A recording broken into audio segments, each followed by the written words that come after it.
content on this platform may not align with the views of a certain party or organization. It's important to note that the views and opinions expressed on a platform are often those of the individual contributors and not necessarily reflective of the organization. In this case, Caribbean American news media may not be held responsible for the content posted by its contributors. It's important for individuals to critically evaluate the information they encounter and consider multiple sources before forming their own opinions. If you have specific concerns about the content on the platform, it may be helpful to address them directly with CAM. The content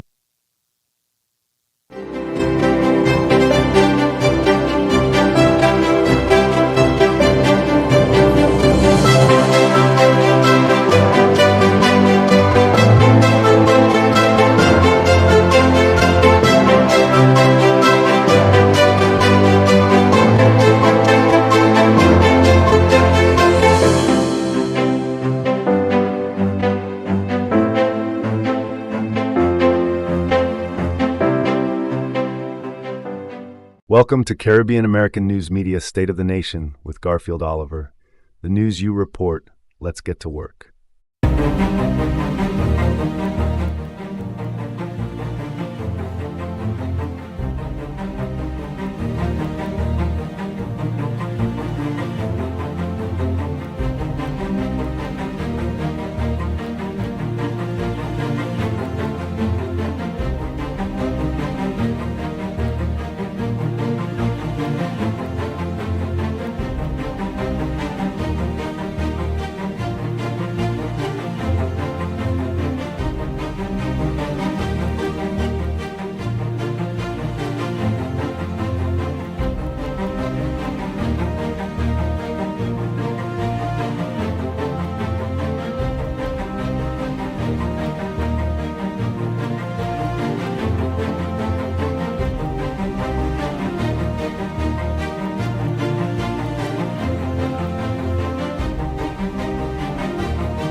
Caribbean American News Network, the news you report.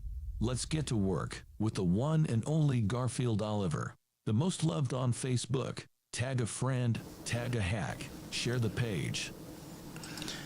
All right, greetings to all. Welcome to Caribbean American News Media Platform. We are live on the air, folks, and it was not my intention to be here, but we're going to give you a bonus show tonight. We have not been on air on a Thursday in a while, so greetings to all, to those of you viewing on our YouTube channel and our Facebook channel. I want to wish you a beautiful rest of your evening. Thank you so much. Can you share the live as you come in? A lot of people are not expecting us tonight, and so we're going to get down into some business. Please do me a favor and share the live. Tag a friend. I am your host, Garfield Oliver. We have some stuff that we need to discuss. I really want to discuss the safety of our women in the country. And I think I could have taken the break, folks, and just relax in preparation. I will be traveling on Sunday, and I will be traveling again for the convention, I think the following week or whenever I look at the bookings. But I want to spend this time with you tonight. It is of great importance that I lend my voice into the discussion surrounding our female and how we protect them. Thank you so much, Laurencia Pear, for being here with us. D. Smith, Shirley, greetings to you. BBDD, my friend, and Norens, greetings to you. Joella Sakavet, Joella is on. Jan, Gustav, greetings to you. Enron, greetings. Maggie, Dr. Fletcher, my friend, my sister, my spiritual mother, and everything else, greetings to you. Welcome to the platform tonight. We're going to get into work as soon as we can increase the numbers. We will be right back. I encourage you, friends, to keep sharing the live and tag a friend. We will be right back as we wait for the increase of numbers. Folks are not aware of our broadcast tonight. It is one that was not planned. Therefore, while I was trying to light up the studio, get the lights on and the system running, I was back and forth. So just bear with me as I continue my back and forth. We'll be right back, folks. Malwat? Why them Lucian so make them this? Sui pui. Some 2.5% HCSL thing is a tax vibe. So what that have to do with people getting meg? But just now, to me them people paying VAT already. Exactly. The tax is calculated on the cost of goods. So one time the price go increase, Kuma. The Lucians end up paying more than 15%. Mama! Gasa, just imagine $100 go buy less groceries. People getting poor. Things like rent and utility bills go also increase, Gasa. Real Malawi vibe? All them things the people doing to stay healthy, like gym, healthy eating, and safety and security, go be harder to get because people ain't have money. Partner, if them people ain't have enough money, they ain't go have leftover food for us to eat. The bins go be empty. Wow! Things real happening to them Lucians. Look out for us again soon. We go show you all more. Malwat? Why them Lucians so make them this? Sweet. Okay, so we are back and we're getting ready to take off tonight. I will start receiving your call at any moment. Once you feel that you have something you'd want to share with us, I'm going to open the lines right away so that you can join in the conversation here at Caribbean American News Media Platform. And I want to welcome some of our newest viewers. We also have some international stations from around the globe that are monitoring our broadcast and have been monitoring it. I wanted to let you know of that. And so thank you so much, Caribbean American News. We are going places. And like I said, we have a number of stations that are monitoring this program in preparation for something major here at Caribbean American News. We will be officially representing a mega station here on this platform in the region, in the Caribbean region, where a certain voice is needed.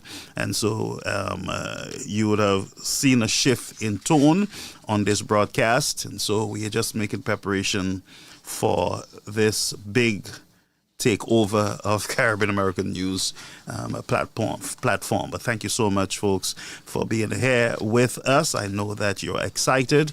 We could not have done it without you, of course. And so it is a pleasure. I owe it all to God and you, the viewers. I am just here sitting. I cannot speak to myself. And so I am very humbled and very grateful for all of you who have supported the platform over the years. Those of you who have been committed. Yes, we have had our challenges, but we stayed together. Some of you were very confused earlier, but we are together and we have proven ourselves to be reliable, to be truthful, to be honest in this broadcast. And so thank you so much. As we spread our wings across the globe, we look forward to maintaining our name, Caribbean American News media platform, where we will be the voice, official voice of the nation, of the region.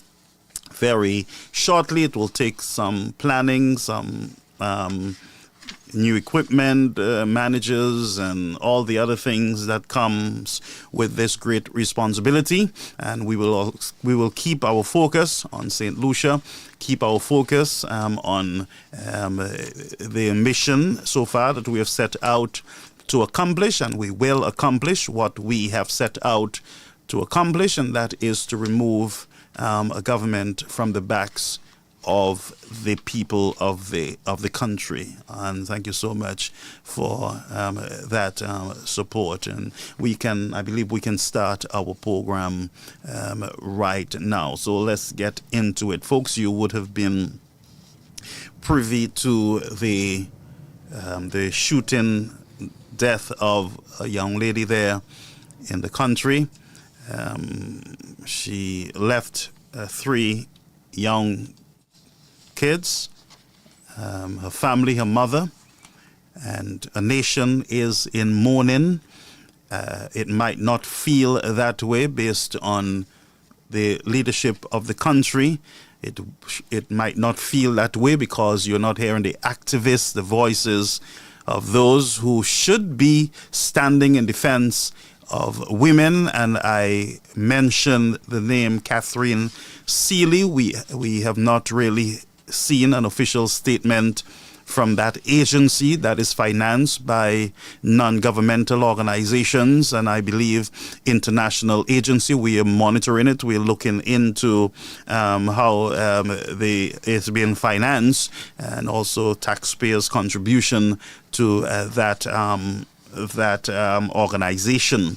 We have a family in mourning. We have a young woman gunned down in the streets of St. Lucia, and it is of concern to me. I take this very serious, and that's why I'm here tonight. I am taking a break from my break in order to have a conversation as to the safety of victims, the safety of our women, children, the safety of those who are victims of rape, incest, and other crime in the country.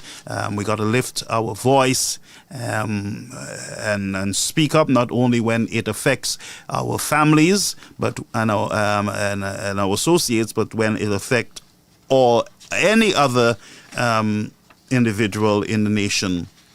And I would want to just look back before we go any further on Latoya Popo. I think is Natoya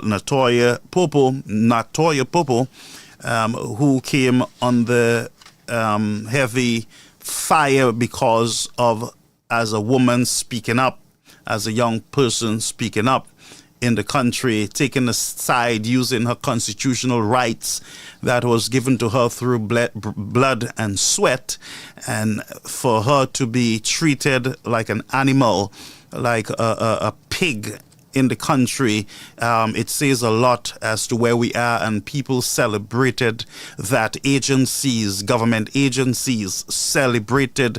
As far as I'm concerned, the men joined in a barrage of attack on a St. Lucian woman who just spoke her mind, who expressed herself, and it became something like a laughing matter as they bullied her, as they went after this young woman with everything that they could have had. I read a comment on or I heard a comment read on the air where someone is talking about her shape and how she's fat. Another one said her food is not good, she can't cook, and they embarrassed, they humiliated someone who did nothing to them, did not even mention their names. She spoke to government, she spoke to agencies of government and the lack of support that is needed in the nation. And this young woman came under serious fire and insult from men, and as even the men insulted her, women joined under the live in mocking and ridiculing a citizen of the country because of her views, because of the position that she take, because she's not part of their political party, was humiliated and dragged in the streets like a common wild pig. And we saw a woman being gunned down in the streets like a common wild pig in the country. And that's how women are treated. And there are a whole score of people who celebrate the humiliation, celebrate the destruction and the embarrassment and bullying of our women and men. As strong men, we need brave men to stand up and speak up against this nastiness in the nation. I don't care what political party you're from. I don't care how bad you feel about what Popo said about your governing party. She speaks of her government, sir. She did not speak of the St. Lucia Labour Party. She spoke of her government who were elected to represent her, even though she did not vote for them. Their responsibility is to protect the liberties and freedoms of this young woman. They took an oath, a matter of fact, to uphold the Constitution and to represent all the people at all times. They did not take an oath to the Labour Party. They took an oath to the country, to every human being that would exist in that country. Those with citizenship who bought it, by the way, through CIP, they too, this government swore to protect them also, and whether they are naturally born or they got their citizenship through other means, I am saying that the Constitution protects these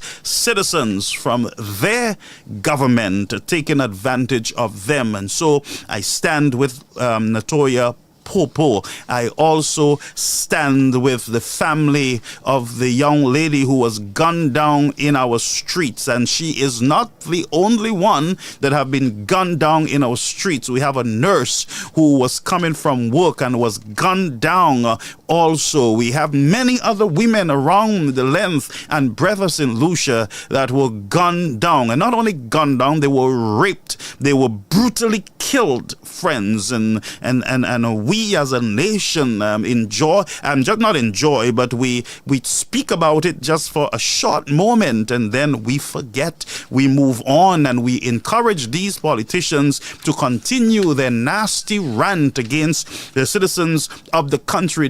The government of the country have a right under the Constitution to remain silent when the citizens speak. They have a right to remain silent and avoid embarrassing and humiliating the citizens of the country when they petition their government, when they speak to their government, when they ask their government to account for their stewardship. Are you listening to me tonight, somebody? The people can demand that the government respond to the many questions and concerns that they have, and the government have absolutely no right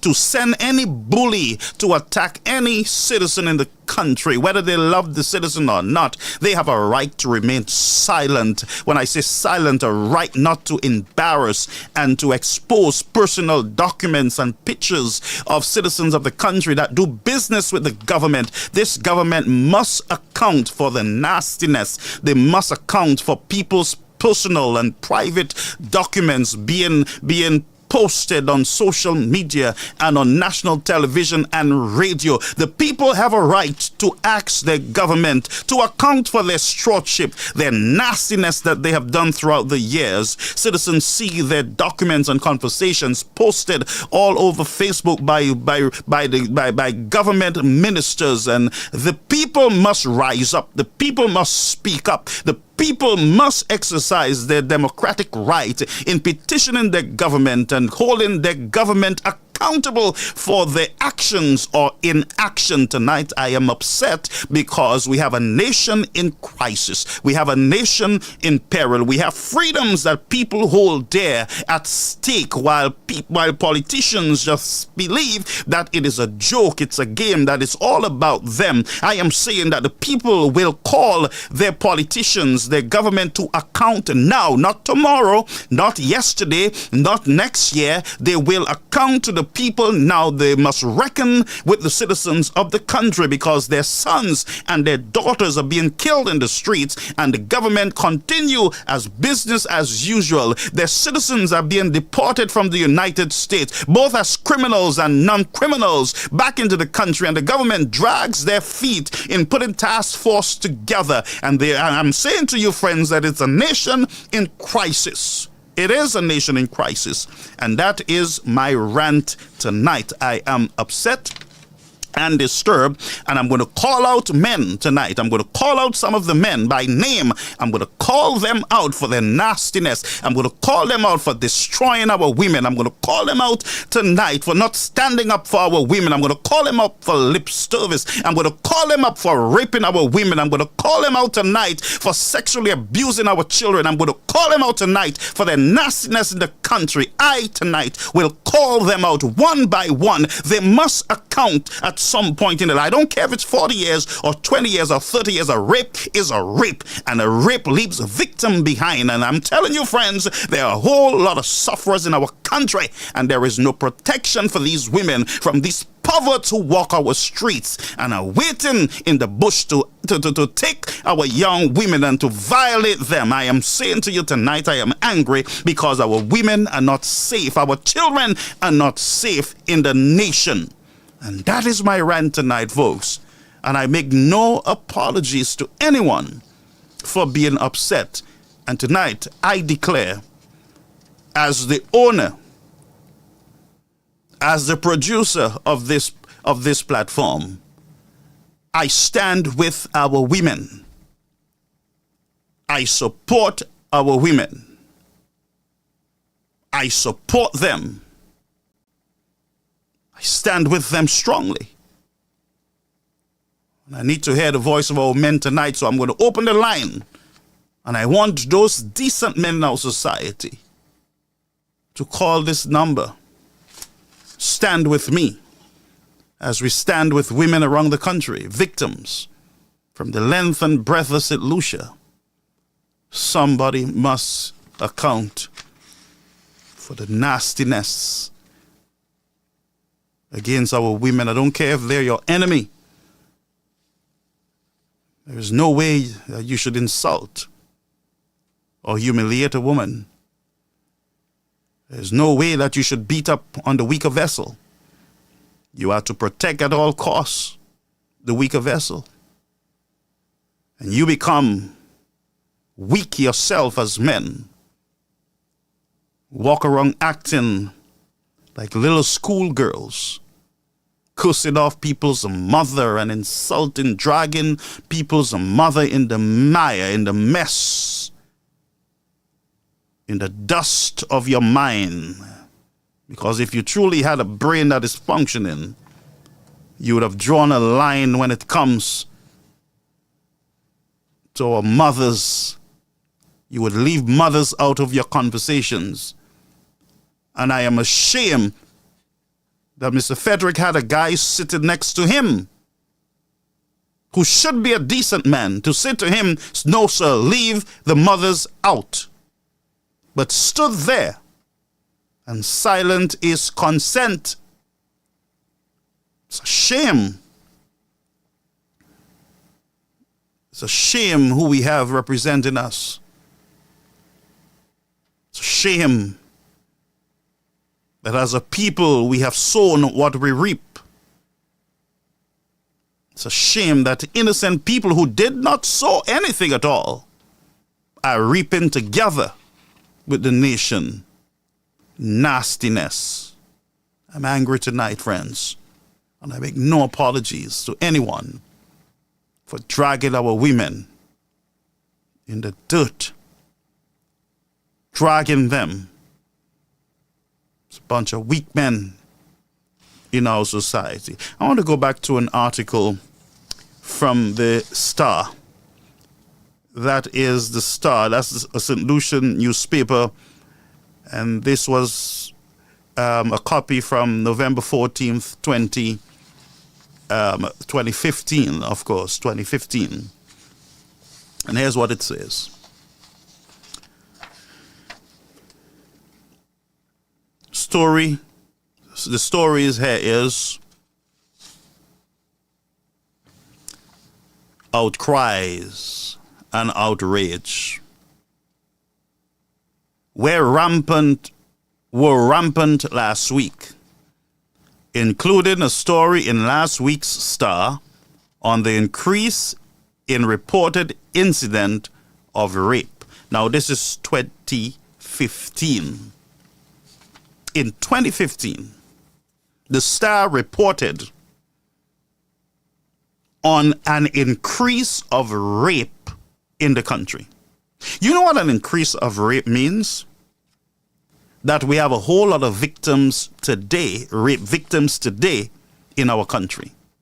Sadly, we have some who are dead. Sadly, there are some who are dead. And I want us to take the conversation slowly, but surely to where I really want to land this plane tonight. I want to take it there. But let me continue. Read the Bible and pray. Connect with God every day. So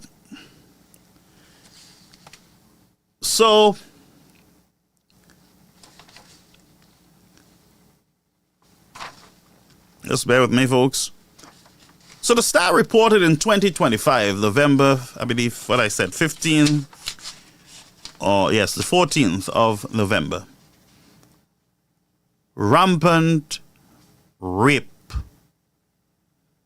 incidents, reported incidents of rape in St. Lucia. Now, when you hear rampant and an increase of reported rape in a country, you are speaking about women who were raped and it was reported to the police. Now, can you imagine those cases that were not reported in 2015? Cases where families would have been paid off to be quiet because the rapists might have been someone permanent in the society. Whether it's a priest, a pastor, an elder, a boss, a government leader or minister, someone in a department of government, well known, someone in a bank, a credit union, someone who is well known in the community as a good person, of course. Most of the times, there are agreements between families and organizations to keep it quiet, keep it under the rug. We will give you money. We will do whatever we have to do. But don't say nothing. Don't say nothing. We're sorry. Don't say nothing. Here's some money. And the families take that money, but then the rape victim continues to be a rape victim. That person continues to be an individual who would never be themselves in a while. While you have the money, your daughter sometimes go through depression, mental challenges, and even sometimes, while you have the money, attempting the thoughts of suicide comes because the child sees, or that woman sees, no hope, no help, because mommy says don't speak about it, family says don't speak about it, because they signed an agreement and they receive money. And so that child or that woman walks our street defeated, nowhere to turn. And so that person becomes mentally challenged or disabled. They are no longer themselves, cannot stay in a relationship, do not recognize true love because that victim is so afraid. Every time she sees a man, she's hurt again. And every time her husband tries to touch her, she feels that he is attacking her, and so the relationship can never be in the right place. A victim remains a victim, while the family gets a payoff. That victim, because there is no counseling, no psychological assistance, that victim have lost their life while living and breathing on the earth. They are no longer good for themselves. And outside of all that, folks, that victim sees the rapist on the pulpit, sees the rapist driving the bus, sees the rapist on television talking to the citizens, sees the rapist sometime in a government position, sees that rapist on social media, sees the rapist acting like they are saints and nothing has happened in the world, while accusing others and insulting others and maybe insulting women too. That victim experienced that rape over and over again because justice have not been seen, heard, or felt in the nation. And for some, they are threatened to be killed if they talk. If you say anything, I will kill you. And they walk around in fear. And our men feel, because the women are not speaking up, that they can move on to the next person, the next victim, or the next child. And because they are not corrected, because a rapist is one with mental issues. And so that man walks around creating more victims in our society. But the legal system stretches out justice. And justice seems far off from a regular citizen in the country, a rape victim. They walk up and down in court, and every day, every time they go to court, they see that rapist and is raped mentally again. And for many of them, it seems like yesterday, even though it is many years.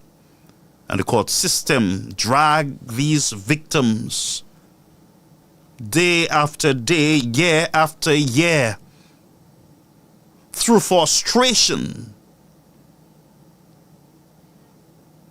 And justice is never recognized. It is never handed down. And eventually, many have lost their lives at the hands of a justice system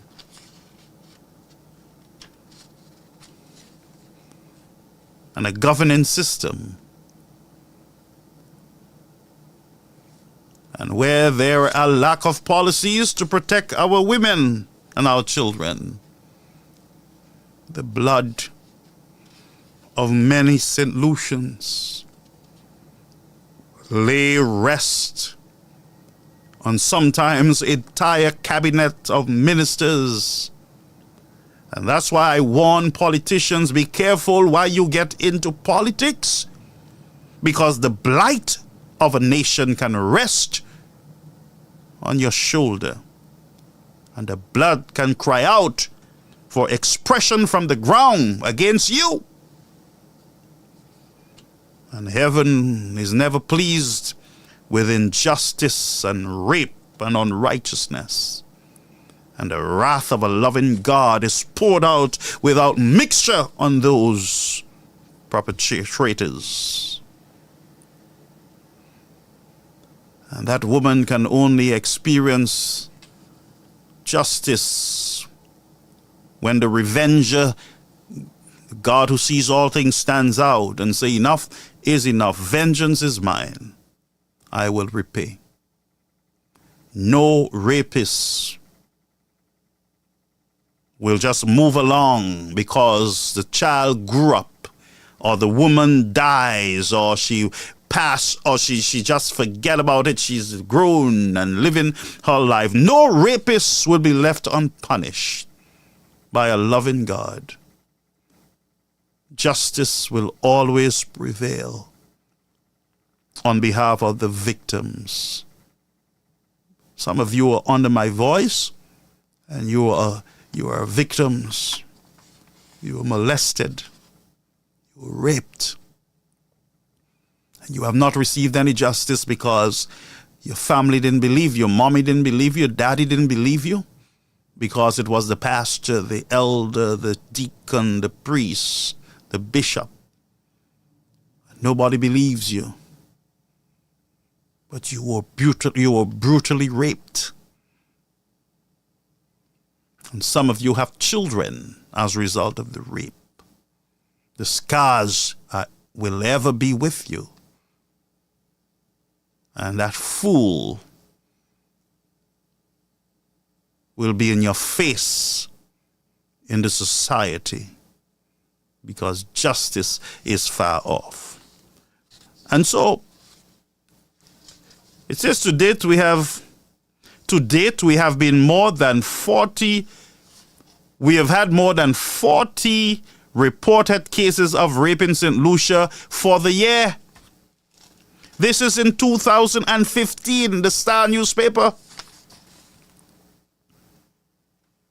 30, and let me just read this again. To date, there have been more than 40 reported cases of rape in St. Lucia for the year 2015. And more than 30 reported incidents of persons under the age of 12 being sexually violated.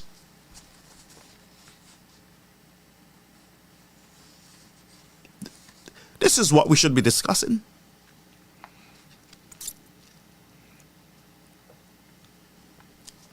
I'm going to read this again. 2015, and I'm doing my studies. I start from 2015, and I'm coming up to 2024.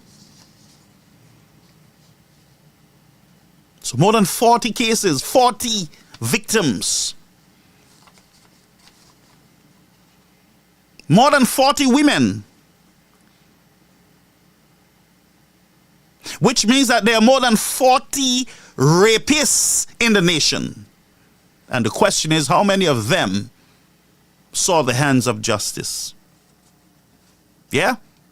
And how many of the 40 women were protected by the system, the legal system of the country? How many of them were protected as victims in a nation?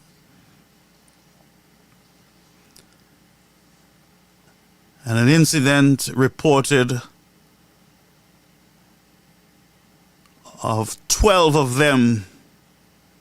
A matter of fact, incident of persons under the age of 12, children under the age of 12 being sexually violated.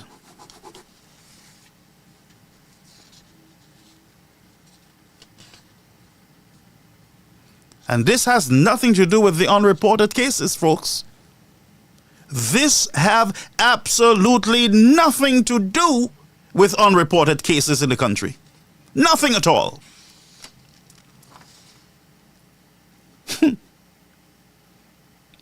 But persons under the age of 20, can you imagine? Children. Children. Under the age of 12. Being sexually violated.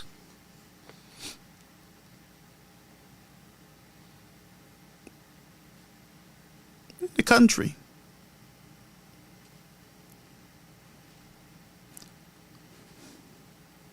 Shame, folks. Where are the men to speak up? Where are the men to protect these, our women in the society? Where are the men? What is happening to us as a people? What in the world is going on, friends? Where are the voices of those in our society who are tasked with protecting these women and children? Where are the voices, friends? And we're still looking at the report in the Star from 2015. And then within that same report, folks,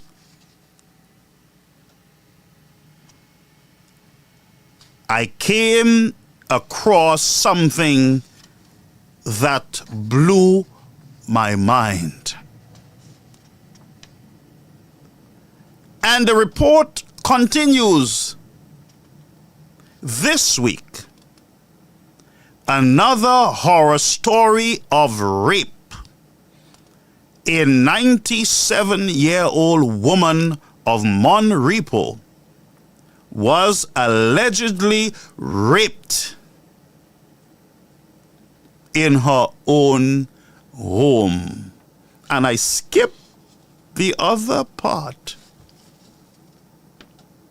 That was done to the 97-year-old St. Lucian woman.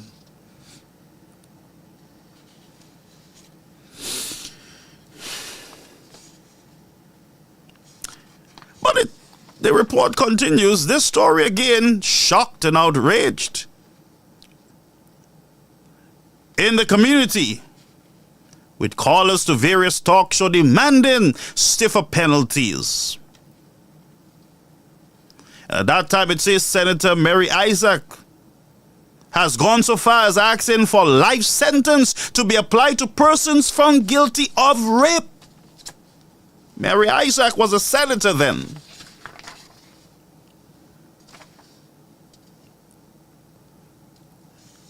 And she called for stiffer penalties for those who violate our women and our children. It says people were outraged. And we always wait for when there is a victim to be outraged. All the talk show hosts around the country, both in St. Lucia and out of St. Lucia, spend more time talking garbage, insulting each other.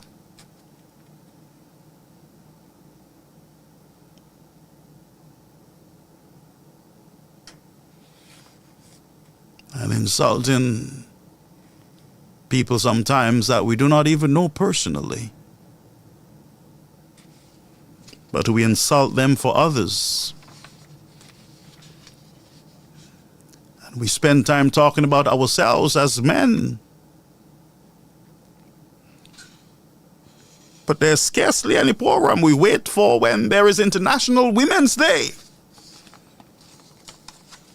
And we put out a statement, a short statement, and we move on quickly.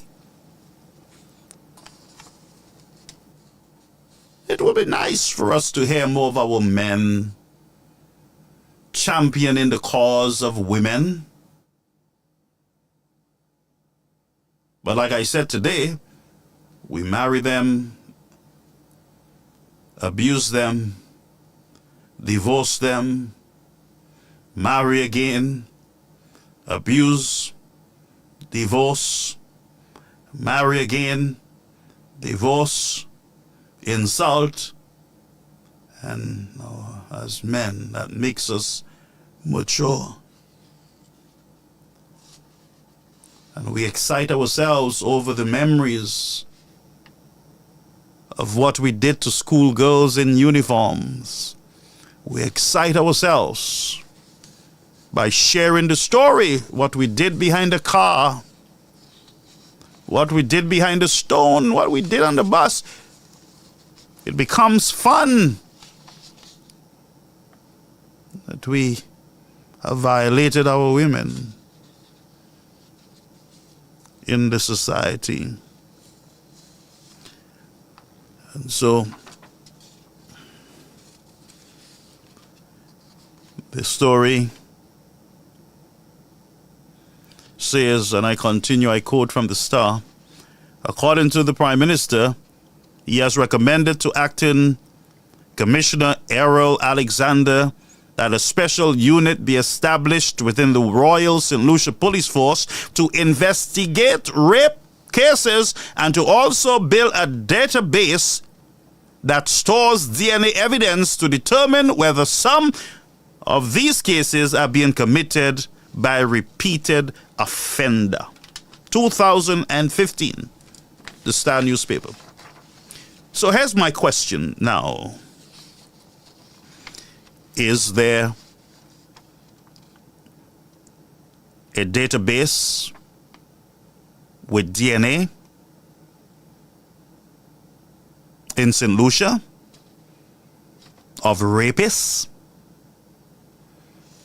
How is that unit coming along from 2015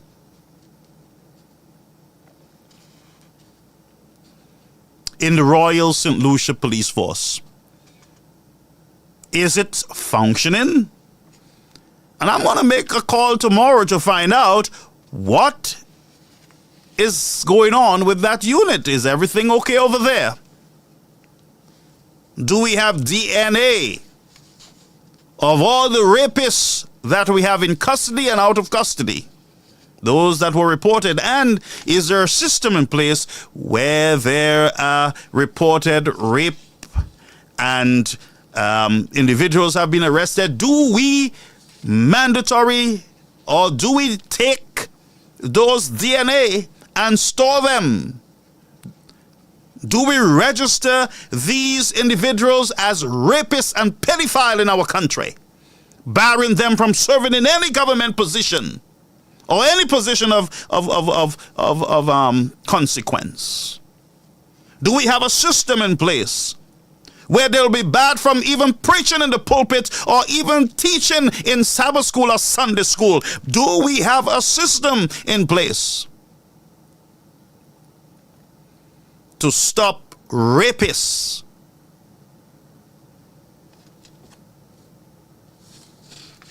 pedophile, from serving anywhere around our children? And do we demand reports from teachers and government ministers ever so often, background checks? And do we encourage churches with children, with persons who are teaching our children? Do we demand that they be documented by the police? They get a police report before they can teach Sabbath school or Sunday school in our schools, in our churches. How do we protect a society, a vulnerable society, women and our children? I'm asking these questions because I honestly don't know the answers to them. And among our new political candidates on both sides, is it possible that some of you can take up this as a cause?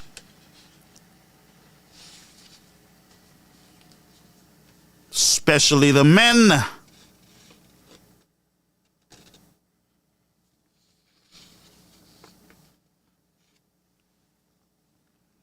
And do we really have a code of conduct for hiring and having government ministers who register themselves with the Department of Elections to run? Because one of them can become the Prime Minister or the Minister of Youth. What systems do we have in place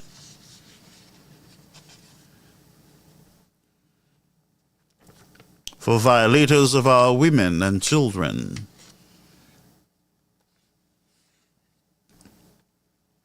So I'm going to ask the Royal St. Lucia Police Force, is there such a unit functioning at this time? And why did this unit, if there is a unit, why did not this unit respond to the many allegations of our women against certain police officers in the Royal Police Force? And how engaged, by the way, was this department with the allegations against other police officers?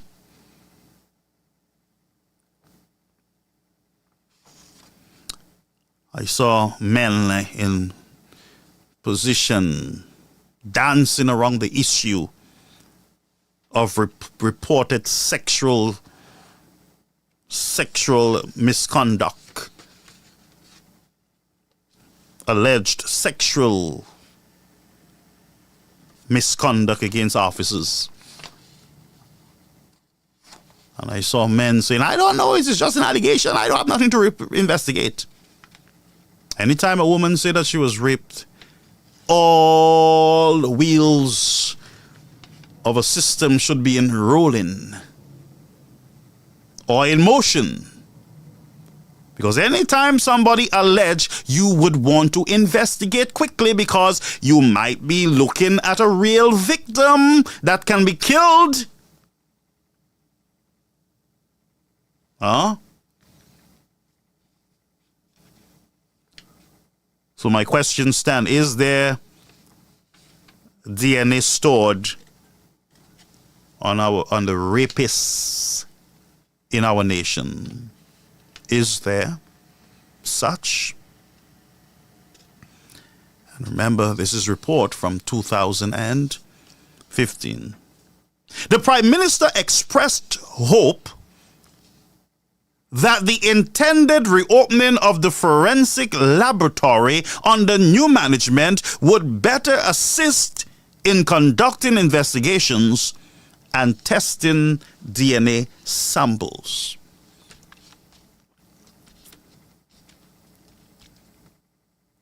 I would expect with such a unit that you will have a database, of course. So every time there is a rape and evidence is taken, the lab can go in and they can do their stuff, compare DNA and whatever they do, and maybe it can help in finding the rapists. But here is what is being said. We have several rapists at large. This is the Prime Minister is saying this. And I'll tell you who the Prime Minister is who is speaking. We have several rapists at large. That is in 2015. Several of them walking around free the country.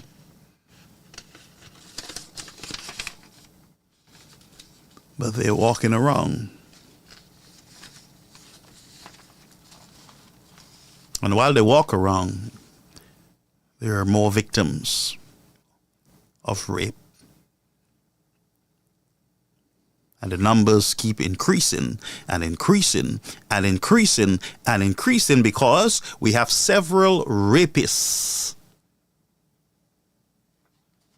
out there in the country. And when you hear a Prime Minister tell you we have a host of rapists, the same thing the Prime Minister said, they are bad ministers in government, they are murderers and they are crooks and they are this and they are that. Very same Prime Minister saying we have rapists at large. So, of course, Prime Minister then would have had evidence that these fellas are rapists. And as the world turns, of course, as the world turns. So the Prime Minister expressed hope that the laboratory would be functioning and everything. He stressed, however, that the first most important response is that people report known sex offenders. 2015 report. So he's asking the Prime Minister then, of course, who say things. He stressed that the very first and important response is that people report known sex offenders. Who are the people that should report known sex offenders? Are victims, of course. Because I can just stay here and see somebody rape because I don't like them and I want to destroy them, just like I suspect the Labour Party did with Mr. Frederick, say that he's a known this and he's that and this and bad people in government and blah, blah, blah and blah, blah, blah. Host of the talk. I don't know if this is part of the same trend. So how do you know somebody's a rapist? Unless there is victims that will come forward and report. The question is now, while he's asking people to come forward in 2015, what was put in place to protect those people who report these offenders? What is put in place? Are there safe houses? Are there police protection that is provided to these people who report sexual, those mad people, the rapists? Because to put this in the newspaper, of course, you should be able to give the assurance that, look, we will protect you at all costs. We will protect your identity. We will, you give people the assurance that if they come forward, that they will be protected by the state, of course.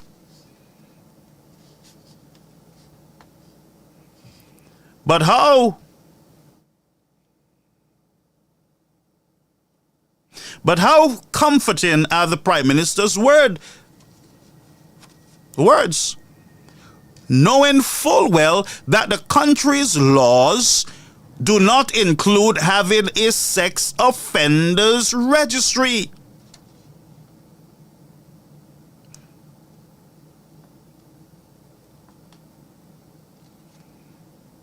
Knowing that the offenders' identities cannot be revealed, not even by the media. So we are protecting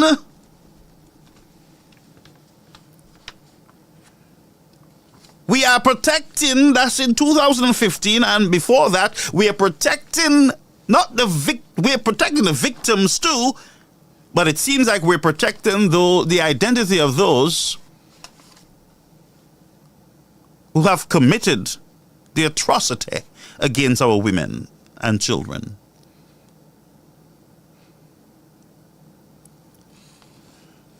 So you would expect that these rapist fellas, once they're found guilty, that the pictures are posted on social medias, are posted on national television, in our newspapers. Letters with their pictures from the police would have been sent out to churches and other agencies. Yes. You think that these people would be fingered, identified in public, so that people will know who they are. So even though they're out of jail, you would know that they should not come close to your house or your children. And that if you're sitting in the same bench with them in the church, that you take another one. At least the society, the people in the community would know that this fella have a red flag on him. You don't want him by your breadfruit tree. You don't want him by your goat. Fatherless your children. Huh?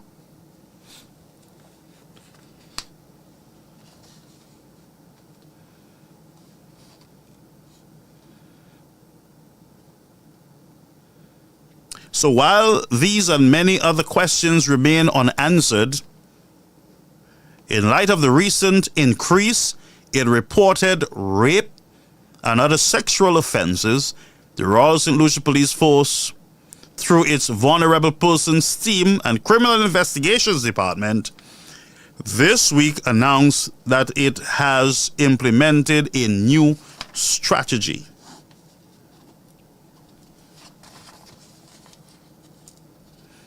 According to a statement from the RSLP, Royal St. Lucia Police Force, it is expected that the new strategy will not only assist in minimizing the occurrences of rape incidents on the island, but also increase the arrest rate of offenders. What was the arrest rate of offenders during that time? So you want an increase in the arrest rate of offenders.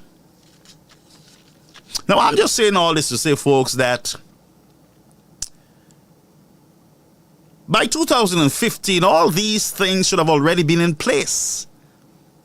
We should have been protecting our girls and our children, our vulnerable, years ago. But in 2015, we are still scrambling to put things in place to protect our girls and our children. And I don't know where we are today, to tell you the truth. I really don't. And I'm sure a lot of work would have been put into that, a lot of effort by different governments, of course. But I really don't know how far we are, how advanced we are What is the arrest rate in the country? I don't know. But it's a question, a good question that we can ask.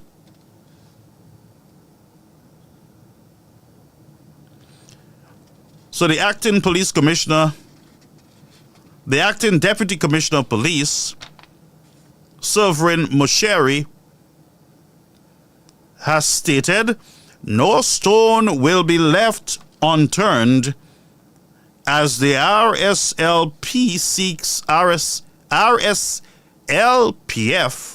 seeks to bring a stop to the attacks by those who prey on vulnerable persons in St. Lucia.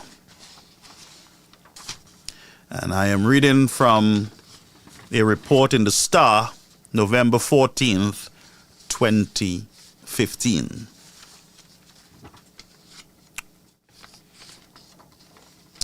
And by then you would know that the Prime Minister was Dr. Kenny D. Anthony. In a statement this week, Prime Minister Kenny Anthony added his voice to the issue. He described the increased reports of rape across the island as a worrying trend. And here's what he says, and I quote, Kenny D. Anthony, Star newspaper, November 14th, 2025. And I quote, for too long, we have been silent about sexual violence in our homes, in our communities. In many instances, persons known, they are fathers, uncles, stepfathers, and others who commit sexual acts in homes and communities, and nothing is said or done, Anthony said, unquote. Folks, we are reading from an article from the Star newspaper, November 14th, 2015. Rampant outrage. We get outrage only when there is a crime. We get outraged and excited. Woman got shot in Gross. Everybody talk about it, and then next week we move on to the next crime until it hits our doorsteps. Whether you're SLP or UWP, when it hits your doorstep, all the peace gone. And now you're asking for accountability from your government. You're asking for laws. What have you done to protect our women and our children? In 2015, Kenny Anthony acknowledged that there was a problem with rape in the country.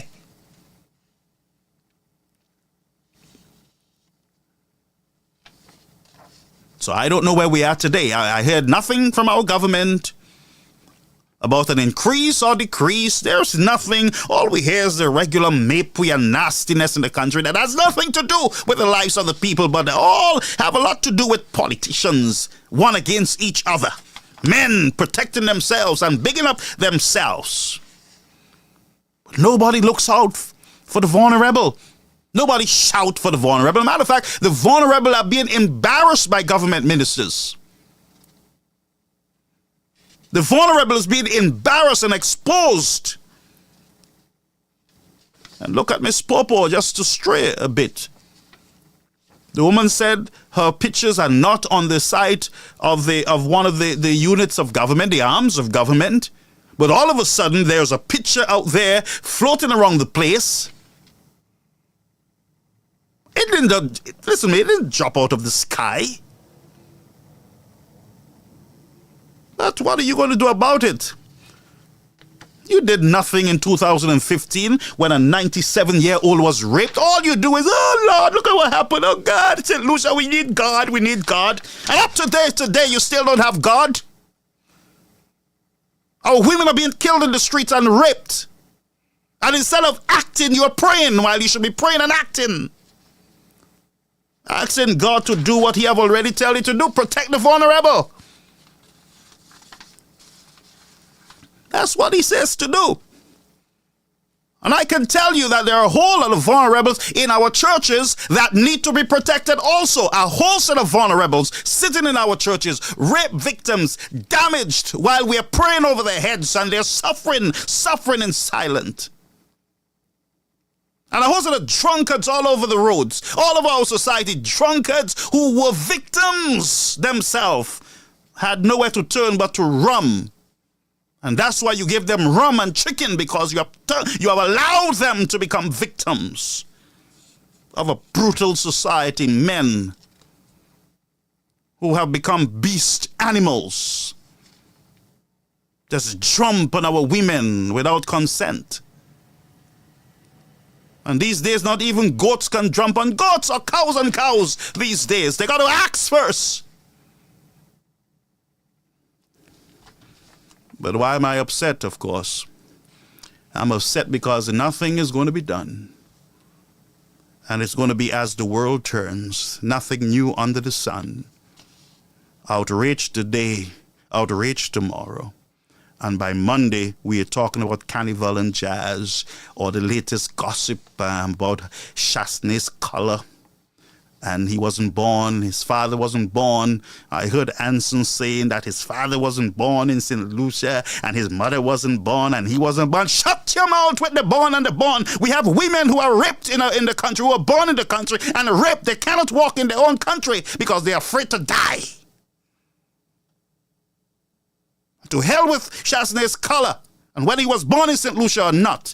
There are women who were born there, have never left the country. And there are many who have left the country to be buried under the country that they were born before their time, raped and killed in a society. And all we talk about is Prudent and Chasney wife and Chasney father and Chasney color. When our own black men are raping our women, violating them, our own black men are turning these women into sexual slaves.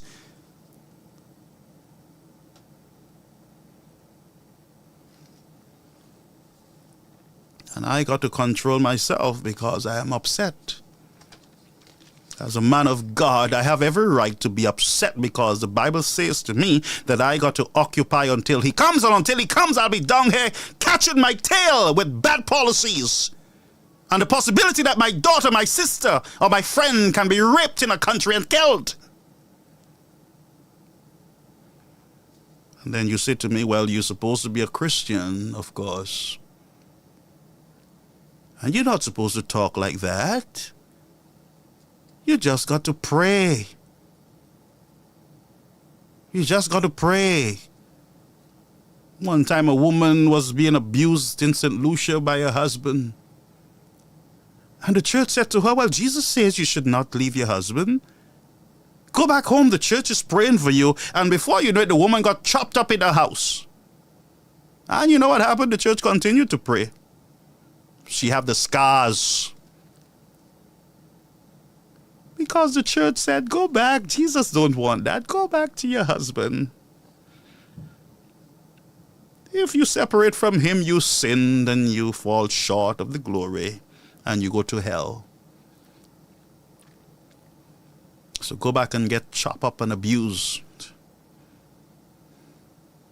And while no church support abuse, there are a whole lot of churches, and I know this sounds like an oxymoron. It sounds like I've lost my bearings.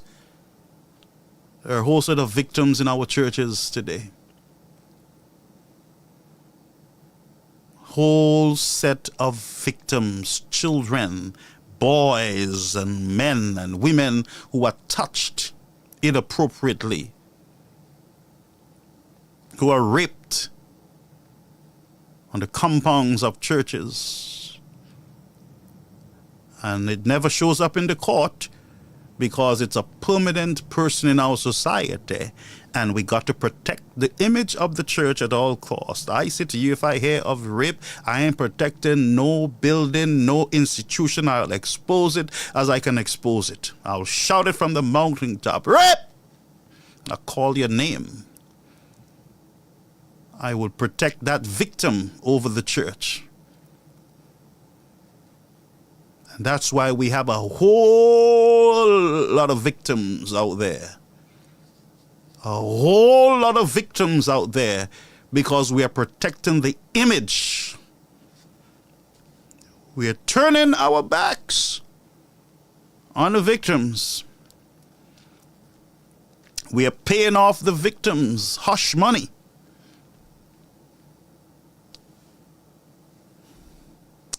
And while we would have come a long way, I will assume, with policies to protect our women.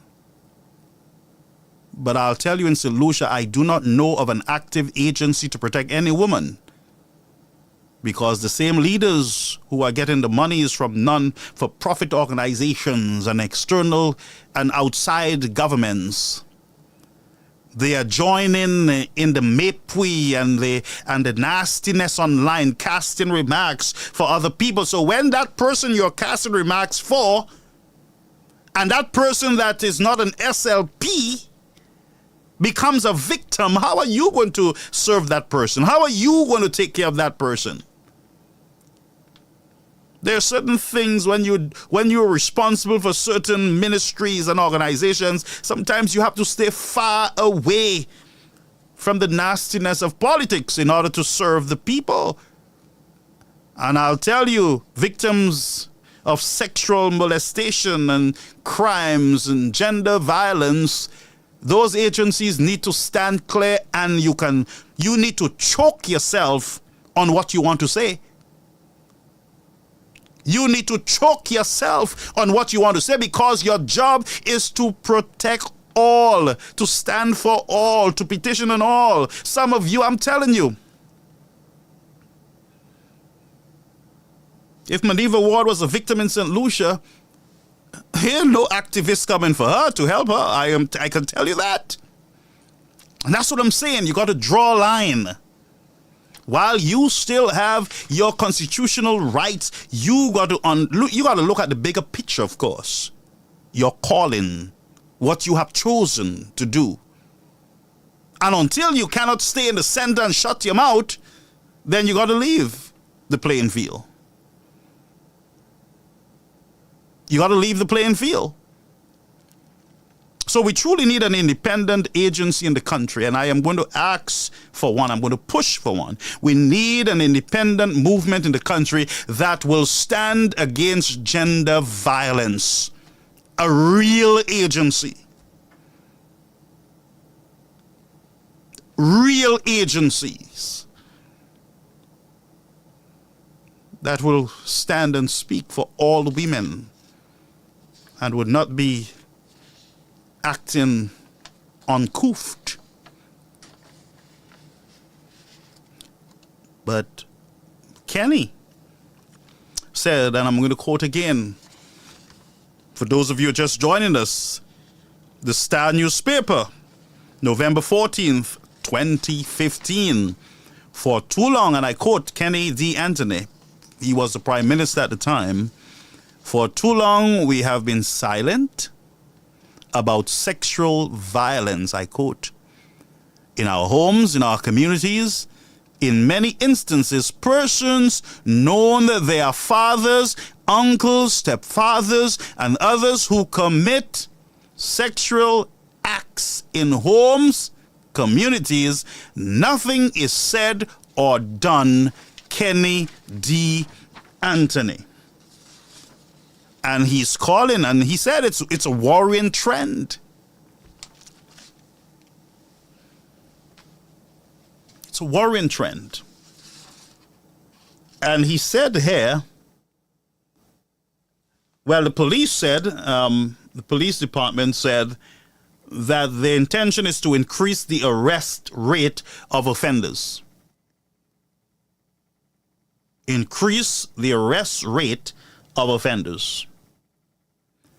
And Mr. Mosheri, Deputy Police Commissioner at the time, 2015, said that no stone will be left unturned as the Royal St. Lucia Police Force will seek to bring a stop to the attacks by those who prey on the vulnerable persons in St. Lucia. But we heard rumors in the same police department that there are a whole lot of women who came forward and it's alleged that they were themselves victims. And the government said to us, well, what are we going to investigate? Smoke? Then it's allegation. What do you want us to do? Investigate the allegations? Folks, the story gets horrible as time goes on. The lines are open, 929-586-1821, folks. I'm not going to keep you here long if we don't have cause, but I'm going to open the lines right now. Let me ensure that the lines are up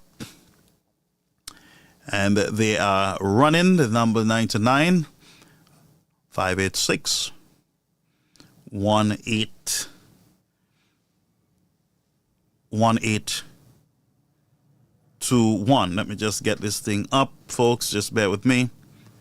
Let me just get it up. I believe we are up. All right, somebody just text me something there. And a lot of victims, I tell you. A whole lot of victims. I get those texts and messages ever so often. I was raped by this person. You get stories where women are saying, why is this person talking? This is the person who raped me. This person there, that person. When I was younger. And you hear the stories, friends. You hear story upon stories, upon stories, upon stories. This woman who died in the country,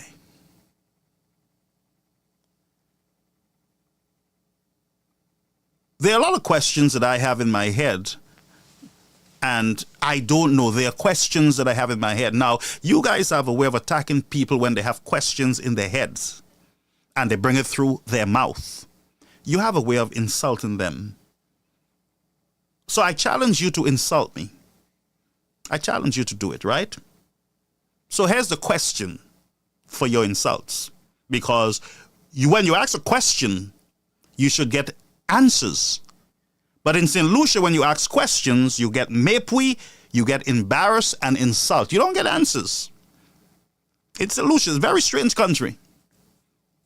In other country, you'll get an answer, a statement put out by your government. In St. Lucia, at a certain time of the night, you get insults and humiliation.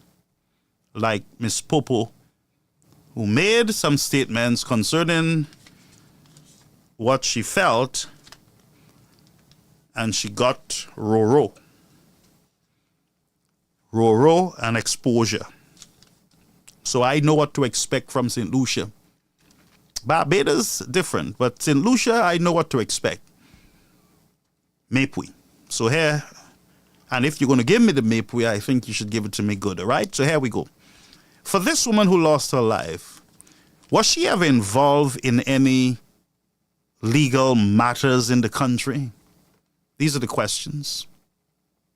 Was she ever involved in going to court, a witness to something, a victim to something?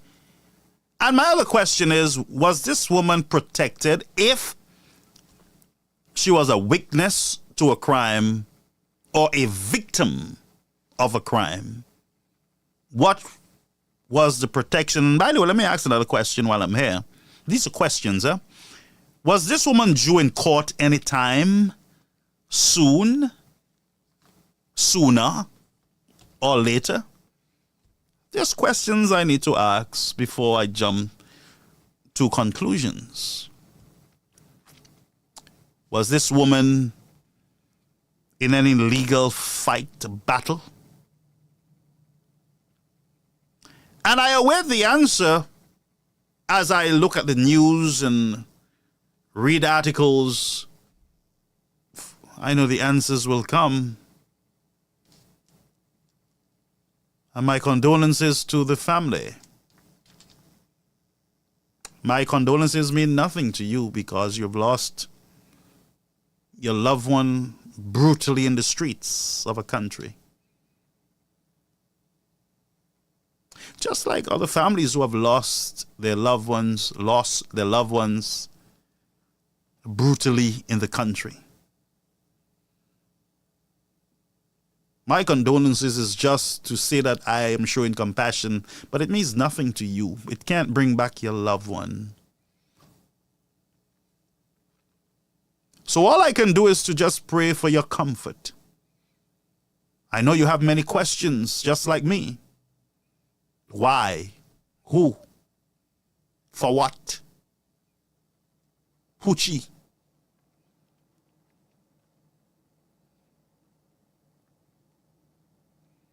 What could have been done? Who let the ball down? Whole set of questions.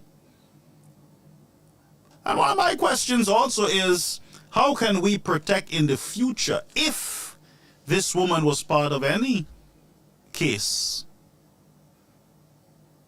or victim? What can we do going forward? Because we always act after the fact. So what can be done after this fact to protect other victims in the country? And would this situation, if there was a case, cause other victims to shy away?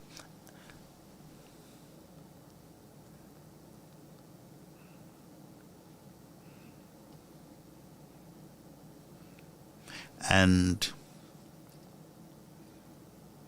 I shall make a statement. When we do not have laws in a nation, proper laws that are carefully thought through, not politically thought through, but carefully thought through, laws that are intentional, and not just for lip service like a public persecutor. That is political, of course. That's red meat, you call it. Has no real teeth. It was not intentional. It was not something that was carefully thought of to deal with corruption in our government systems. But it was political, of course.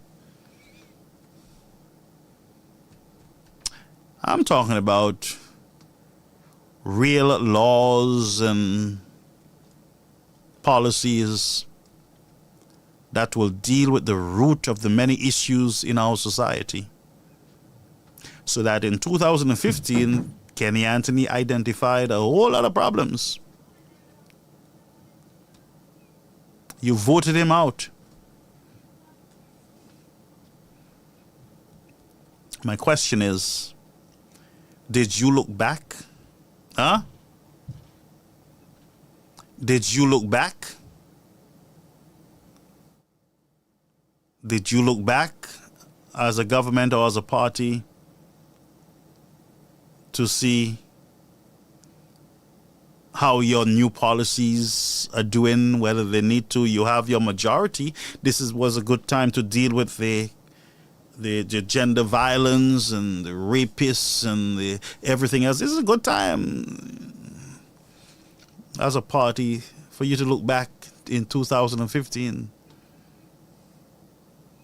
and see if you miss anything and intentionally take action. Yeah?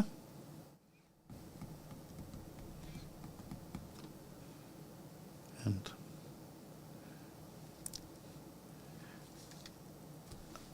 the phone was ringing, actually. Sorry, folks, I have 9 missed calls. We have 9 missed calls because the system was muted. I do apologize, callers. The system was actually muted by me. I called you on the air, Caribbean American News Media Platform. I do apologize. The phone was ringing all the time. People were calling like crazy, but then I had it disabled. Go ahead, caller. Greetings. Oh, so they can call back. Brother Garfield, good evening. How are you? I'm upset as usual. Good evening to everybody on the live tonight. I hope I didn't realize you were coming on, but I caught you well in time, so I've listened to most of it. Brother Garfield, there is no excuse in the book for what is going on in St. Lucia in terms of the crime against women, the loss of life, the too many losses through murder, of losses of lives through murder. There is absolutely no excuse for what is going on here. The reason for this is because the government has blatantly failed St. Lucia and St. Lucians when it comes to crime, amongst many other things. In St. Lucia right now, Brother Garfield, we do not seem to have one sector, one single sector in this country running smoothly. Everything is broken. I hope people understand the word broken. It is irreparable. In fact, can it be repaired? Can we repair this? There's no repairing, There is the only way we can work this out is to change the status quo. The status quo. In other words, we've got to change the government for what is going in St. Lucia to change. And that's the only solution there is to this. And I'm not singing the Flabo song, And if I am, hooray to me. But I'm not singing the Flabo song. I am simply stating that when I'm going to make a few more comments here tonight. When the leader of the opposition gave the so-called prime minister, I don't know if he's prime, should I put C or P, I don't know, minister, a plan to execute, to curb the crime rate in St. Lucia. What did Philip J. Pierce say? Say, this belongs to the garbage. He never implemented one of those things, one of those recommendations that was given to him. Proven to work recommendations as well. He did not implement one of them. When Philip J. Pierre came into, and his government, because it's not him alone, he's the so-called leader. That's a non-leader as far as I'm concerned. He's not a leader, but he is the leader of the pack of goats or sheep or whatever that he's leading. I'm sorry, St. Lucians, but hey, I've come to that conclusion. When Philip J. Pierre came into government, what was one of the first things he did, Brother Garfield? He took the K9 unit. Remember, the two of us have had many discussions about this, haven't we? He took the K9 unit off the pots and he sent it packing. The dogs were guarding, were the ones finding the guns and the drugs and the illegal arms and all the illegal money and everything illegal that was coming into St. Lucia. What did he do? Although those dogs were paying for themselves because they were paying through the money that was found, the illegal monies and whatever else, arms and whatever, they were paying for themselves. He took those dogs and he sent them away and brought in a French dog that does not understand English commands and expected the one dog to be guarding an entire catchery spot. Who's stupid here? Who does Philip J. Pierre, I'm asking you, do you think we're foolish and stupid people? After that the scanners were sabotaged. Because according to what I heard and have been said and reported, water was poured into the scanners. So that means our port of entry is as porous as a strainer. Let me use the word strainer because some people might not understand a sieve. As porous as a strainer. With all of these arms coming in, all of these illegal weapons coming in, Brother Garfield, and nothing is being done. What has Philip J. Pierre done? What has Philip J. Pierre done to curb as a security minister? And then he has the Minister of Crime Prevention, and then we have Minister of Homeland Security. We have 3 different ministers doing this. Too many cooks spoil the soup or the broth or whatever you want to say. Maybe there are too many cooks, or maybe all of these cooks that we have at leading St. Lucia at this moment do not have a clue as to how to go about leading St. Lucia. Where people being gunned down.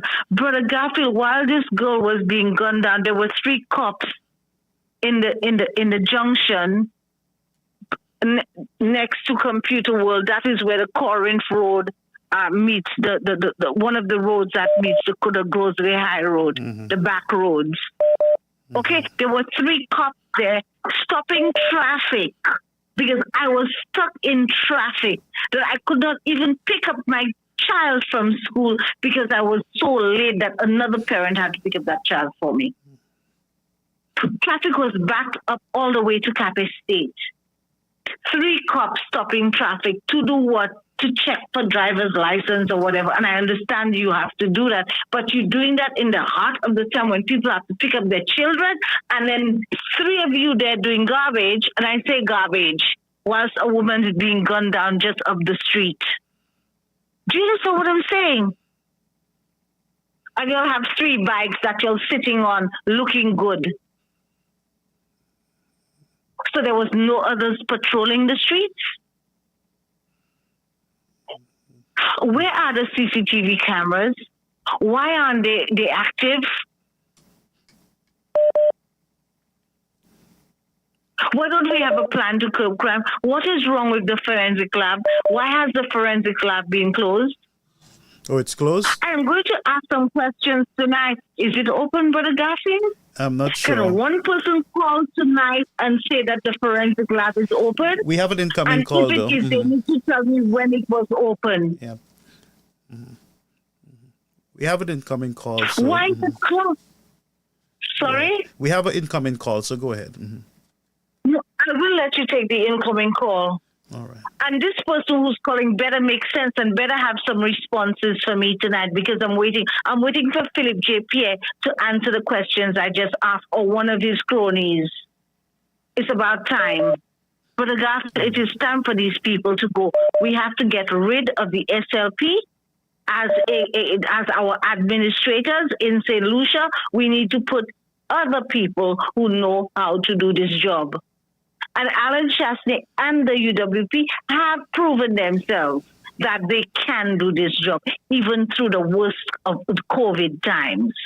Thank you, Brother Garfield. Good night. Thank you. Good night. Calling you on the air, Caribbean American News Media Platform. Hello, good night, Brother Garfield. How are you doing? Not bad at all. How are you, sir? I'm doing good, Brother Garfield, but I just want to speak on, I have 2 topics I want to speak on, but I will start off by my condolences to all the fallen soldiers of our great land, and particularly in the hospitals. And like I always speak on the silent genocide that is happening at the hospitals, my brother. It came to my attention that mothers who are having babies, right? You know, after you have a baby, just after you have a baby, there's blood or dead blood that has been probably in the womb or in the belly someplace. So it's like dead blood. But the doctors do not have the equipment, or the equipment got broken to remove the dead blood from those young ladies or whichever age group of ladies once you're having a baby, right? And that is a problem because we have a lot of mothers right now, as we speak, carrying a lot of dead blood in them because they couldn't scrape it off because the equipment to scrape it off is not working. And you said that is at the OKEU hospital? Yes, that's what it is. So this is part of the silent genocide I speak about. And I want to ask another question, my brother. It was a topic that was about a few weeks ago with the minister that lost his leg. What's his name? Hello? Yes, the minister that lost his leg. His name? I forgot his name. Jeremiah Norbert. Jeremiah Norbert. What ministry he's in charge of? I heard he's in charge of a ministry called the Disability Ministry or something like that, disability, right? yeah, and crime prevention. But that crime prevention and disability. Do you know? I asked him a few of those questions. Do you know where that office, where this ministry located? Because you know, there's a Ministry of Infrastructure, there's Ministry of Agriculture, Health. You know, those guys have big buildings. You know, like once it's a ministry, you're talking about you have personnel, you have workers, you have all those different people that helping in when it comes to disability and crime prevention. So have you ever there's an office or any staff employed at that ministry? I am not sure. I am honestly not sure of that. So somebody who is in the country would be able to type or send us a message. That's my point. There's no ministry. There's no office. So if you're going to make a ministry for this man, right? And you have to allocate money to that ministry and whatnot. Where's those monies going? Why this man is getting paid to run a ministry? He's getting a salary to run a ministry, and there's no ministry. So this just all boils down to the same situation that your caller before was telling you, is that the country is on a state of collapse. There's nothing overworking. The economy has collapsed because what are we exporting right now? Nobody's taking our bananas. If Reno is not exporting food or he's working somewhere in the Caribbean or a little bit of the little spice of the tourism, there's nothing. We're missing over $1.4 billion, and there's nothing. That is why I always protest and call for early elections. You know, Chastanet, I love Alan Chastanet as the opposition leader, as the leader of the party and everything. But sometimes I just question myself to ask too, because he talk about some red lines. For example, with Richard Frederick having all those different files and all those different things, you know. And the thing about it again, how sad and ironic it is that Richard Frederick came before the last general election with thousands of files on his show, saying that he has evidence and this and that. 4 years now, not one United Workers Party minister or member of cabinet got arrested and charged for corruption or anything like that. Who is to held accountable for the lies and propaganda this man was being saying on his show? You understand? So those are the questions that we as a society have to see, that if we're going to allow things like this, you know, to just continue to kick the can down the line of history and history just keep on repeating itself because people just do things and just get away with it, and there's no consequence.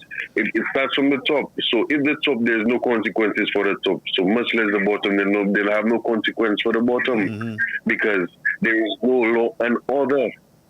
Or it's like a free for all. How this man can just come and lie on his show, cause the people into believing his lies, make us lose a whole election, and the country now is in a state of disaster.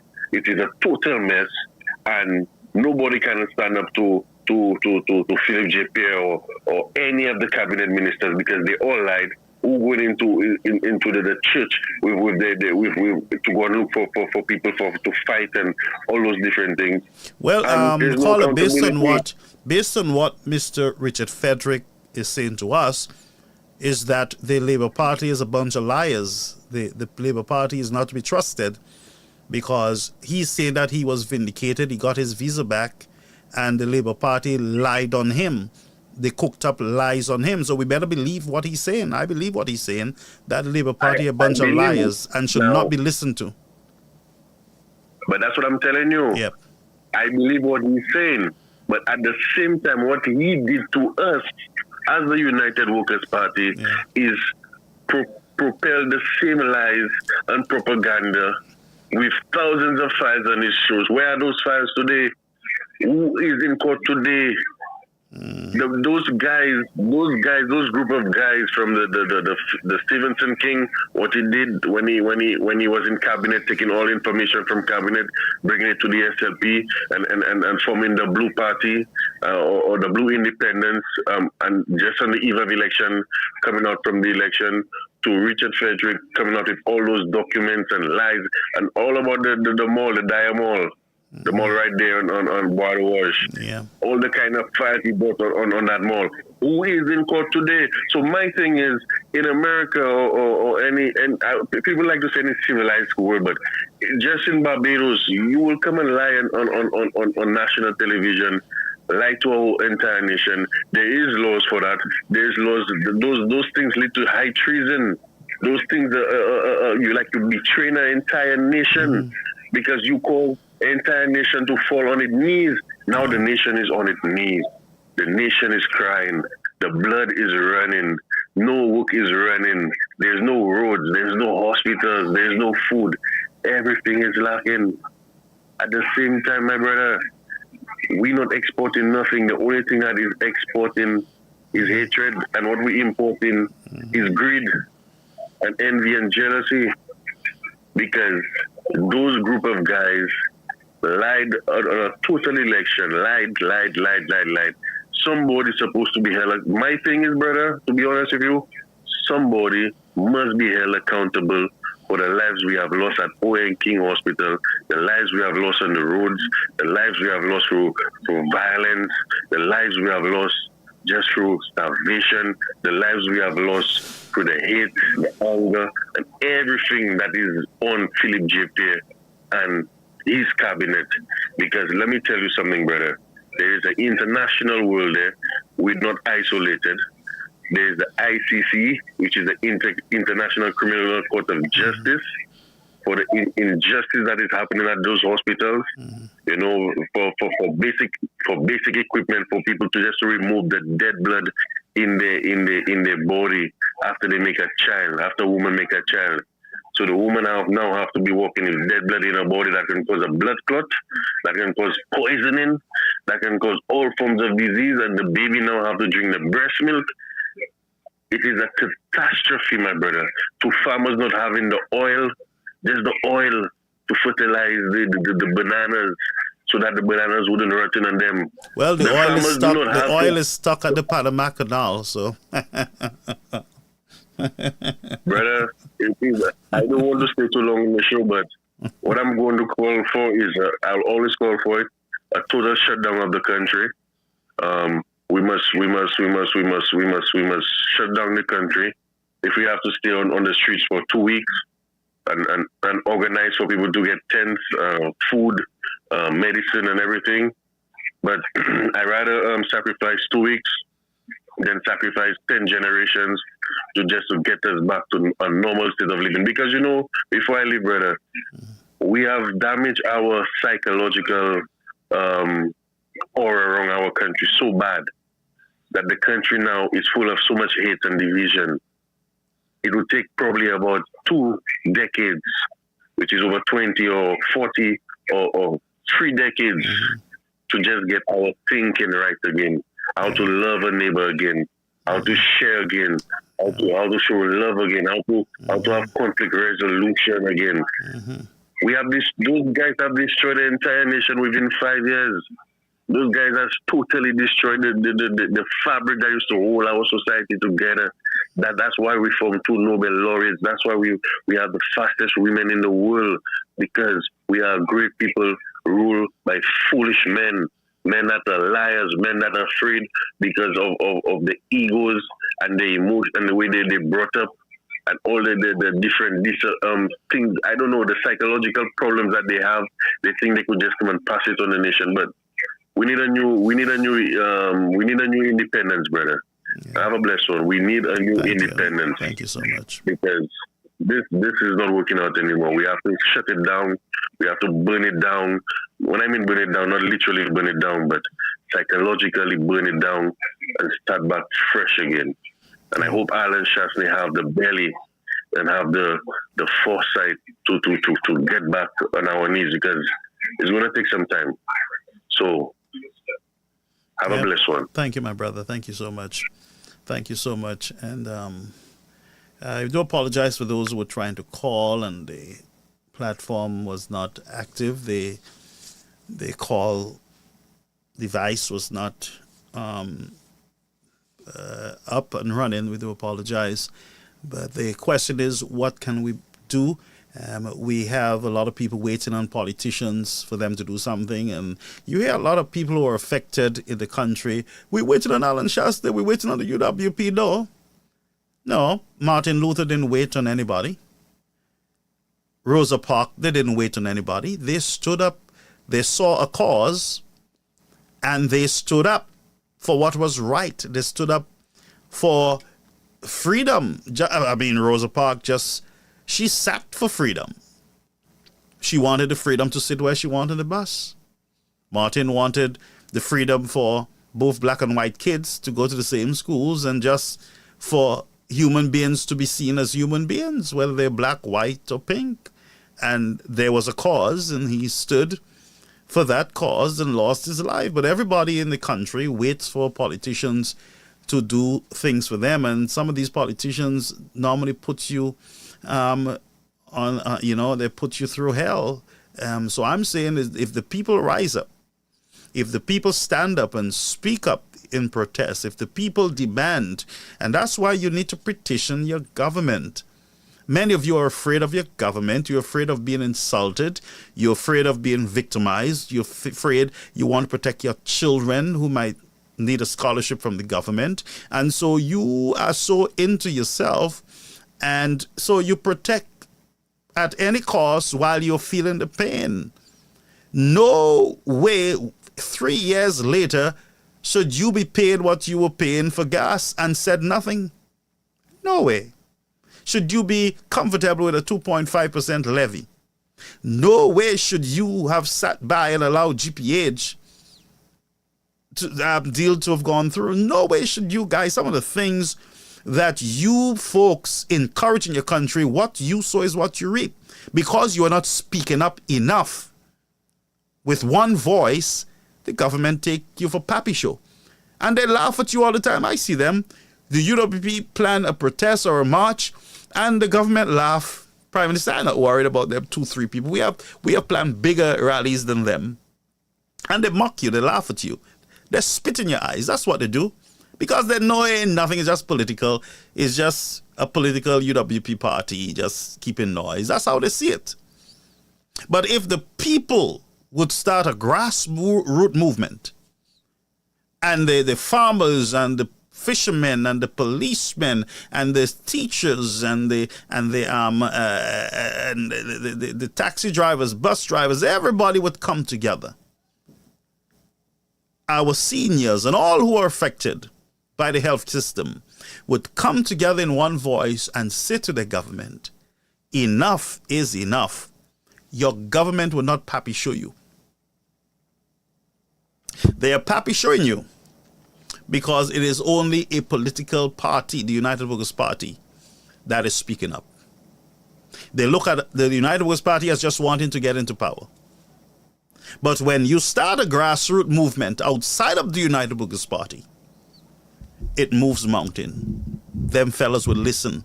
When the police start saying, we don't want your money, that's it. We are going to move forward with actions. They will start scratching their head. This Labour Party that you see there, if society stands up and demands better, they will get better. They will get better. And if the party, United Workers' Party, organized protests, you know what happens? Some of you would say, I ain't going nowhere unless I get free ride and unless they give me water and they give me juice and cocoa tea and chicken. I ain't going nowhere unless they give me something. You know why you want something? Because you don't have a cause to stand for. You have nothing to stand for. And so what you want is a ride. You want a rum. You want a t-shirt. If you ain't get it, you ain't push up your mouth. You push up your mouth and then you stay home in protest because you don't get your candidate or because you don't like whoever is elected. You push up your mouth and you hold back your constitutional right and privilege with the intention of punishing the party, not realizing that is the same old you're going to get. The people must stand up, and I'm not asking you to take no chance. When you vote, you must be an intelligent voter. You vote on the issues, not the excitement. The excitement will get you where you are exactly today. Always wanting to change, and that's why St. Lucian's always changing government.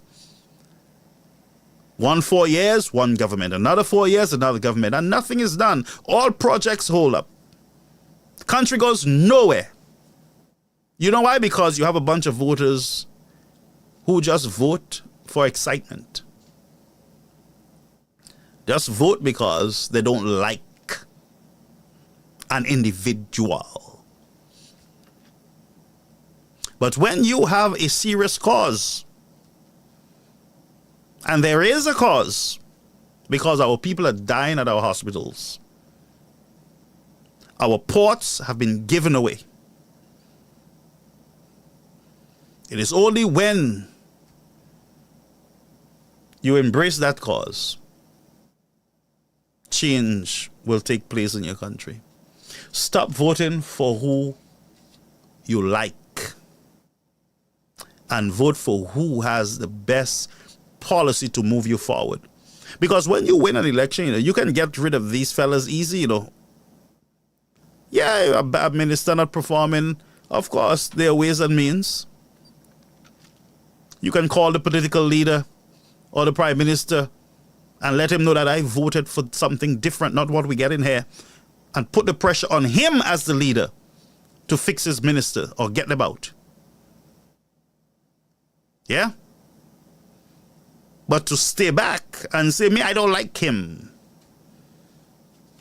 with the intention to punish him, it means that we are not really intelligent voters. We do not know how to vote intelligently. So keep voting for likes and don't likes. And don't vote. Sometimes we vote for on people, even on people's personal problems, temporary problems. The person smoke, the person this and the person that. The person used to do this when he was a baby, when he was young. He had do this to me in school and blah, blah, blah. And I don't like him because he don't talk to my mother and blah, blah, blah, blah. And then that's our reasoning. People do change, But at the same time, with the people do change, there are some people that never change. They are what they were when they were a child. So again, it calls for wisdom. It calls for you to open all your eyes, all of them. All 8. Your ears, your nose, your mouth, all your eyes, open them. And let us get our emotions under control, because our emotions are destroying us as a people. I can't stand him. I can't see this. And some people don't listen to me because they can't stand me. I don't like him. But am I speaking the truth? That's the question. Am I making sense? I don't trust him. All right.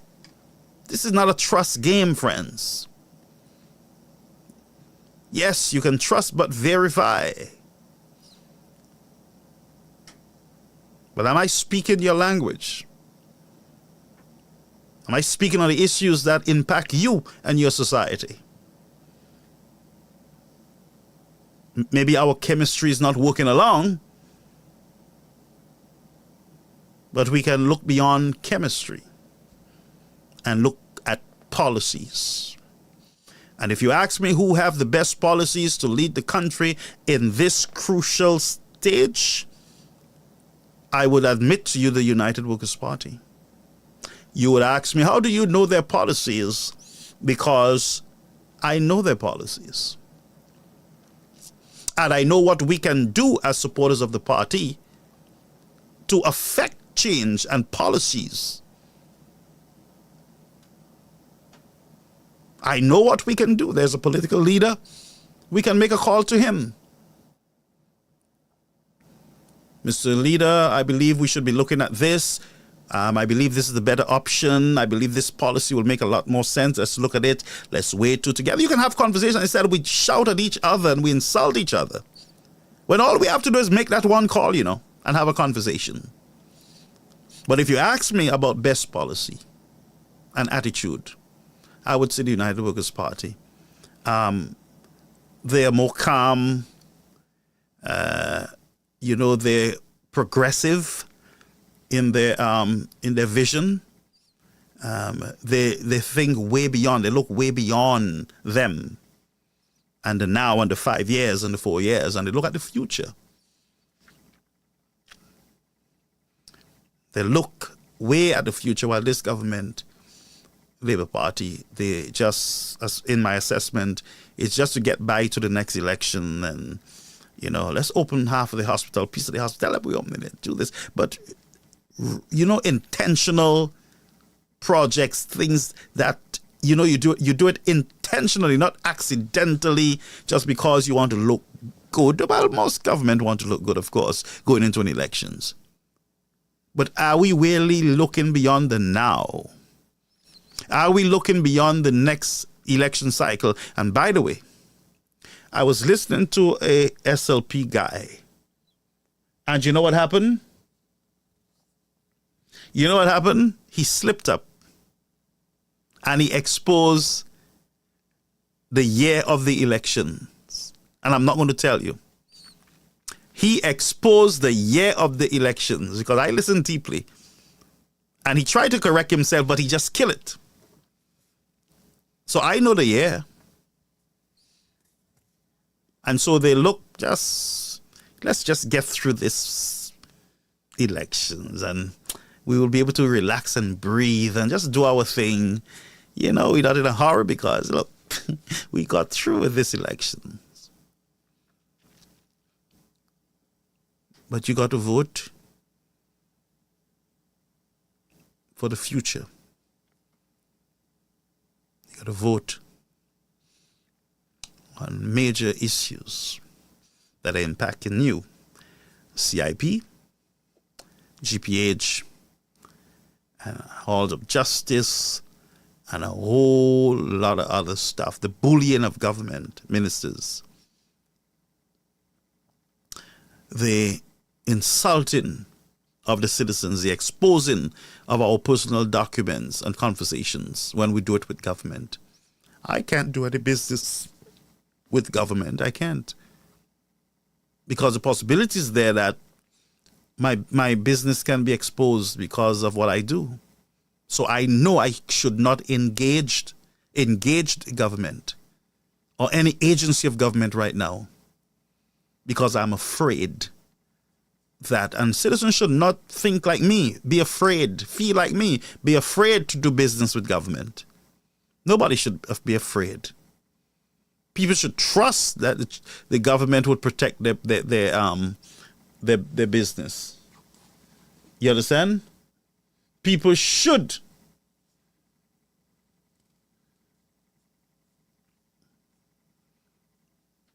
trust the government to protect them. Anyway, folks, I am going to go now. I have traveling arrangements this weekend. I should have been in Barbados yesterday for a funeral. I know I have one in Grenada, and then I have another thing to do in another country. But folks, it is what it is. I will be broadcasting on Tuesday night from, I believe, Georgia. On Tuesday, I will be broadcasting from, I believe, Georgia. Our Tuesday program. So, all the best, folks. Remember to pray before you go to bed. And may God bless you as we weep with those who weep. And as we mourn with those who mourn. May you find comfort, friends, in Almighty God. Be good to each other, friends. God bless.